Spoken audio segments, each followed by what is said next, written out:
Hello, my name is Adam Beucler. I'm a senior here at Furman University. I'm a health sciences major. I'd like to welcome you to my presentation on my Prisma Health internship. So my internship this summer at Prisma Health had two main parts. The first component was a research component.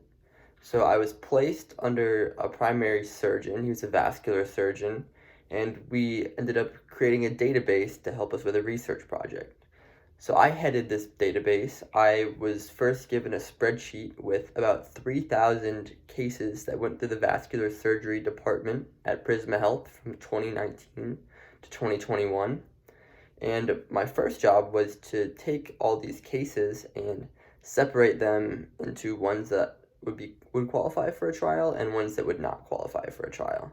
So to qualify for this trial, they had to have an intervention, so not just a consult, but a vascular surgery intervention at Prisma Health from 2019 to 2021.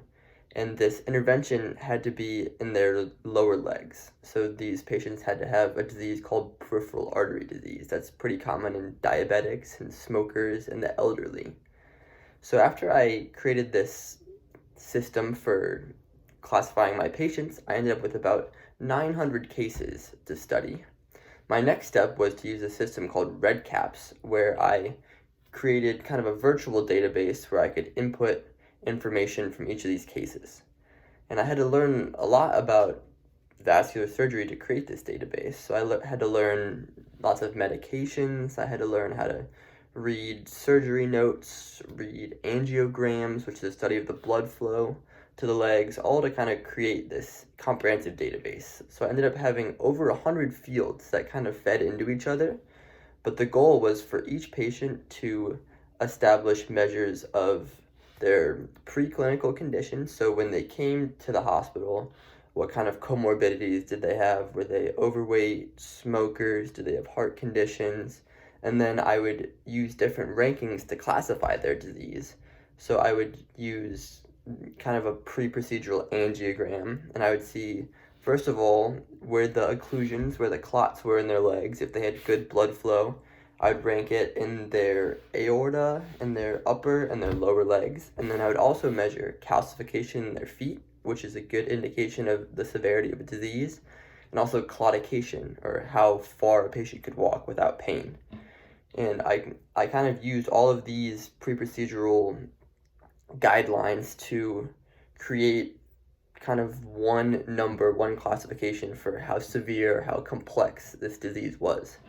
My next step was I would to pour over surgery notes and the angiograms inside the surgery to figure out exactly what intervention was done. So I sorted these interventions into endovascular and surgical interventions. So endovascular interventions were anything with a catheter. So the catheter would be inserted, and it would be a really small incision, pretty minimally invasive, and this is usually an outpatient procedure. Lots of times it would involve a balloon angioplasty, so inflating a balloon inside the artery, or some sort of suction to get rid of thrombus or an embolism, some sort of clot.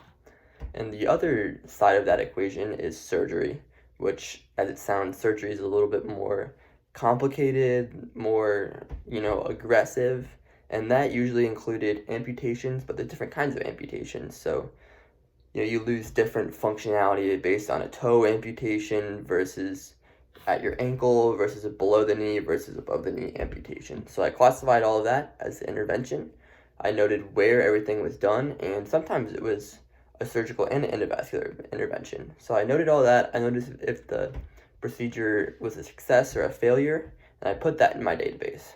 And my final step was to follow these patients for up to 2 years until the end of 2021. What I was looking for there was any conditions that they ended up developing. So sometimes if they had a heart attack, if they had a stroke, I would note that. I would note if they had to come back for a second or a third or fourth intervention. And I would, again, pour over those interventions to see, if something similar had happened, or if the surgeon, during the initial intervention hadn't quite been aggressive enough, and if they had come back. And then I ended up noting if these patients, passed away, or, if I considered an above or below the knee amputation, we considered that a very negative outcome and something we were trying to avoid. So after creating this huge database, with the help of a Prisma Health statistician, I was able to crunch these numbers and create nice survival graphs. So we graphed intervention and clinical disease, or clinical severity was our independent variable, and we would graph that against amputation-free survival. And what we found was for that the patients that we scored as less case complexity, an endovascular intervention was, quite feasible. It was outpatient and not a lot of complications. But if a patient had a more severe kind of clinical state, then we noticed that if there was a surgical intervention, that would kind of take care of disease at a much higher rate than endovascular intervention. And these patients would end up having to come back if they had an endovascular intervention, come back for several other endovascular interventions or surgery, and they had higher rates of stroke and heart attack and all kinds of other conditions we were trying to avoid.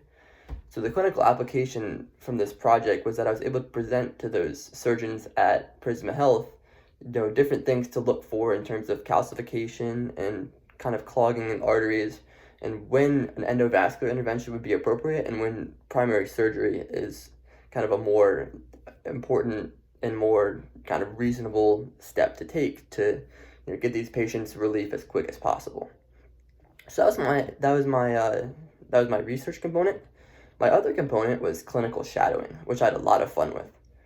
So I started shadowing in vascular surgery. I got to go into a ton of operations and scrub in, which was a ton of fun. But beyond that, my primary surgeon that I work with sent me out into other specialties so I could learn about those specialties as well. So I did a rotation of a week in otolaryngology, in audiology, allergy immunology, orthopedics, primary care, HIV and transgender health, and, just kind of a couple other days and a couple other specialties. And what I learned from these were lots of clinical and, soft skills in terms of bedside manner just from interacting with different physicians. And I learned that different physicians in different specialties had different approaches, and it was all very valuable to me. A lot of these physicians would challenge me to go into rooms with patients alone or, take vitals, and I just learned so many practical skills that, I hope to carry with me into the future.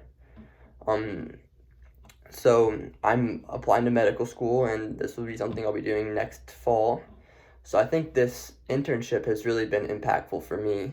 First of all, just with the research component, it really developed my passion for research. And also these studies that I did not only gives me the skills to do further research in the future, but it's a line on my resume that I can take with me into medical school. It helped me get accepted into medical school, and I think it'll help me as I try to match somewhere in the future.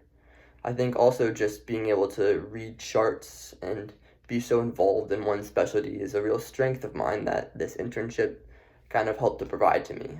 But the other side, the shadowing side, might have been even more important to me as I get ready for medical school. I think it was important for me to get such a broad array of different specialties kind of experienced at an undergraduate state. And as I started to think about where I want to specialize in the future, it was nice to see just kind of the different patient populations that were treated throughout these specialties. I got to see some private and some public, ways of operating, which was different, and it really kind of helped me to see aspects of medicine in different specialties that I really enjoy and some things that I would like to avoid. But overall, just kind of that exposure throughout this internship was something that I found pretty unique and pretty special. So, that's my internship. I really am thankful for Furman for allowing me to do this, and it was something that I kind of created by myself. And, Furman was always very supportive, allowing me to kind of take the path that I was looking for and to, kind of follow, my passions. And, when I was able to make connections, they were fully supportive of everything I'd like to do. And, I think it really paid off for me. I think it's something that, I don't know if I would have been accepted to medical school without this opportunity. And, as I look towards to the future, I think I've learned so many things about medicine, and I think I have, really strengthened my resume as I go and try to pursue my dream of becoming a doctor. So thank you for attending, and if you have any questions, feel free to reach out for me and check out my poster. Thank you.